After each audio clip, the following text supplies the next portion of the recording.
America के राष्ट्रपति Joe Biden को थोड़ा सा दिमाग आ गया है। अभी माफ़ी मांगने लगे हैं। उसके बारे में बहुत सारे अपडेट्स हैं, क्या कहा है, किसने कहा है, चलो इस वीडियो में देखते हैं। हार मेरा नाम है नवीन कुमार। अमेरिका के राष्ट्रपति जो बाइडेन की समझ में आने लगा है कि इजराइल के कंधे पर रखकर नई विश्व व्यवस्था की बंदूक चलाना बहुत भारी पड़ सकता है। इस लोकतांत्रिक आतंकवाद के लिए मानवता का विश्व उन्हें कभी माफ नहीं करेगा और इसीलिए गाजा पट्टी को रौंदने के लिए बढ़ रहे इजरायली टैंकों को देखते ही बोल बैठे कि ये एक भयावह भूल होगी। जी हां, इजराइल हमास जंग के बीच अमेरिकी राष्ट्रपति जो बाइडेन ने कहा है कि हमास का खात्मा जरूरी है, लेकिन गाजा पर कब्जा करना इजराइल की बड़ी गलती होगी जिससे बचा जाना चाहिए। यह अमेरिकी रुख में तेजी से हुआ बदलाव है, लेकिन सवाल है कि क्या बाइडेन पूरी दुनिया को मूर्ख समझते हैं? उन्हें क्या लगता है कि तीसरी दुनिया के देश उनकी दुष्ट कूटनीति को नहीं समझते हैं? अमेरिका क्या समझता है कि इजरायली आतंकवाद को उसका समर्थन लोकतंत्र के प्रति उसकी प्रतिबद्धता में गिना जाएगा? ये सवाल इसलिए उठे हैं कि बाइडेन के बयान के केवल 4 दिन पहले अमेरिकी विदेश मंत्री एंटनी ब्लिंकन तेल अवीव गए थे और हर तरह से इजराइल की मदद करने का भरोसा दिया।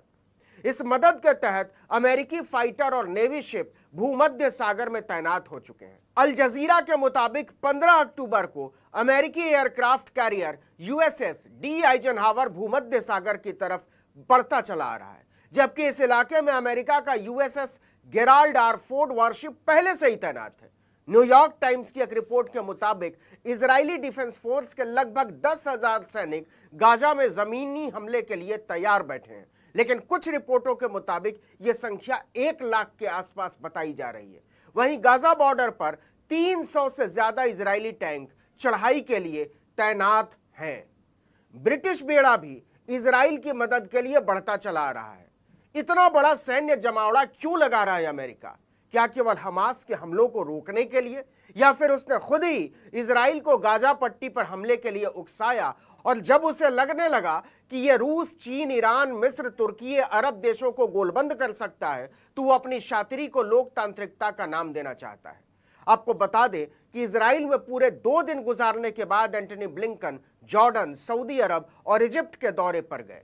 जाहिर सी बात है, वो इजरायली हमले पर उनका रुख समझने गए होंगे और उन्हें अंदाजा हुआ होगा कि जो होने जा रहा है वो केवल इजराइल और फलस्तीन के बीच का मामला रह नहीं जाएगा।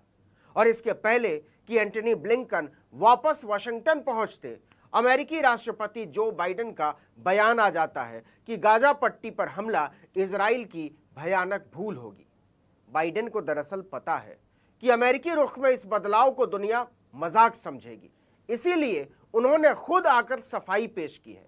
उन्हें कहना पड़ा है कि हमास ने बर्बरता की है, इस संगठन का खात्मा जरूरी है, लेकिन फलस्तीनी लोगों के लिए भी देश होना चाहिए, अलग सरकार होनी चाहिए, और अगर इजराइल गाजा पर कब्जा कर लेता है तो ये उसकी बहुत बड़ी गलती होगी। न्यूज एजेंसी एपी ने व्हाइट हाउस के एक अधिकारी के हवाले से खबर दी है कि आने वाले कुछ ही दिनों में बाइडेन इजराइल जा सकते हैं, लेकिन बाइडेन के इजराइल दौरे की तारीख अभी तक तय नहीं हुई है।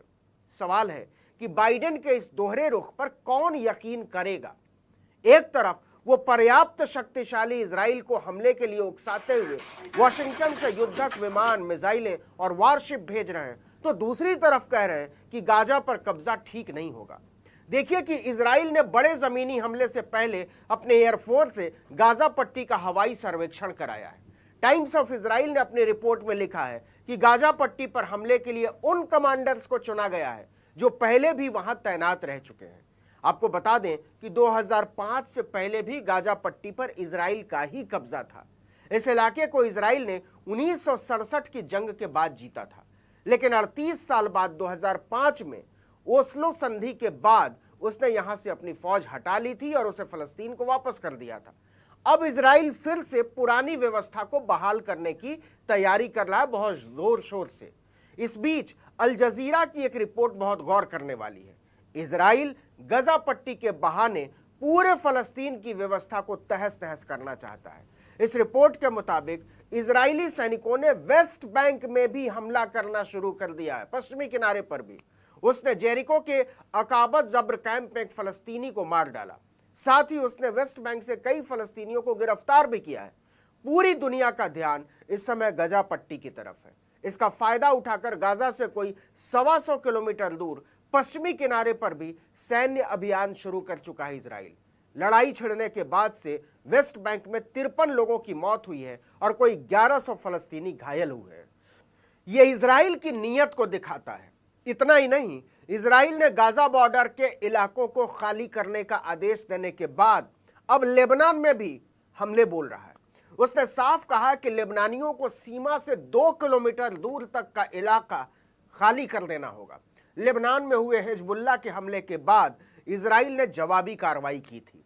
लेबनान सीमा पर इजराइल की तरफ के लोग भी हमले की आशंका को देखते हुए अपना अपना घर बार छोड़कर भाग रहे हैं। इजराइल सरकार उन्हें सुरक्षित स्थानों पर पहुंचाने का दावा कर रही है। अभी भी यह सवाल बना हुआ है कि गाजा पट्टी के 20 लाख से ज्यादा लोग आखिर जाएंगे कहां, क्योंकि 15 अक्टूबर को इजिप्ट सरकार के नेशनल सिक्योरिटी काउंसिल ने गाजा के हालात को लेकर इमरजेंसी मीटिंग बुलाई थी। इस मीटिंग की अध्यक्षता खुद राष्ट्रपति अब्दुल फतेह अल सीसी कर रहे थे और बैठक के बाद उन्होंने एक बयान जारी किया और कहा कि हमारी सुरक्षा ही हमारी लक्ष्मण रेखा है और इस मामले में कोई समझौता नहीं किया जाएगा। इजिप्ट ने साफ कर दिया कि वो गाजा के लोगों को अपने सिनाई रेगिस्तान में रुकने की मंजूरी नहीं देगा। इस बयान का मतलब साफ है कि गाजा के 20 लाख से ज्यादा लोगों को इजिप्ट अपने देश में नहीं आने देगा। हालांकि पहले कुछ मीडिया रिपोर्ट्स में दावा किया गया था कि इजिप्ट सिनाई इलाके में अस्थायी कैंप लगाकर इन लोगों को रुकने की मंजूरी दे सकता है, लेकिन हकीकत यह है कि फलस्तीन में राहत सामग्री के लिए मिस्र ने सिर्फ गाजा के साथ लगने वाले राफा क्रॉसिंग को खोला है। इस दौरान गोलीबारी नहीं की जाएगी, इतनी छूट दी है। लेकिन यह मदद 20 लाख से ज्यादा लोगों के लिए ऊंट के मुंह में जीरे की तरह है। अब संयुक्त राष्ट्र के सामने सबसे बड़ी चुनौती इतनी बड़ी आबादी को सुरक्षित जगहों पर पहुंचाना और उनके लिए खाना पानी का इंतजाम करना है, क्योंकि इजराइल किसी भी समय गाजा में जमीनी कार्रवाई शुरू कर सकता है। इस बीच इजरायली सेना के प्रवक्ता लेफ्टिनेंट जनरल डैनियल हैगरी ने एक बार फिर से कहा है कि हम गाजा पट्टी पर हमले के लिए बिल्कुल मुस्तैद और तैयार हैं। हमें सिर्फ सरकार की तरफ से हरी झंडी का इंतजार है। आपको बता दें कि इजरायली प्रधानमंत्री बेंजामिन नेतन्याहू 15 अक्टूबर को खुद गाजा बॉर्डर पर पहुंचे थे और इजरायली सैनिकों से मुलाकात की थी, उनकी हौसला अफजाई की थी। इस दौरान उनके साथ कई रिपोर्टर भी थे, लेकिन उन्होंने इस सवाल का कोई जवाब नहीं दिया कि इजरायली सेना जमीनी कार्रवाई शुरू कब करने जा रही है। लेकिन घूम फिरकर सवाल फिर से वहीं आ जाता है कि आखिर जो बाइडेन दुनिया को मूर्ख क्यों बना रहे हैं। क्या वो ये बताना चाहते हैं कि इजराइल बिना अमेरिका की मर्जी के गाजा पर हमला बोलने जा रहा है और बेंजामिन नेतन्याहू बाइडेन के सुनने को बिल्कुल राजी नहीं है? और अगर नहीं तो फिर अमेरिका का यह नाटक क्यों कि गाजा पर कब्जा इजराइल की सबसे बड़ी गलती होगी जिससे बचा जाना चाहिए। इस वीडियो में इतना ही, लेकिन अगर आपने आर्टिकल 19 इंडिया को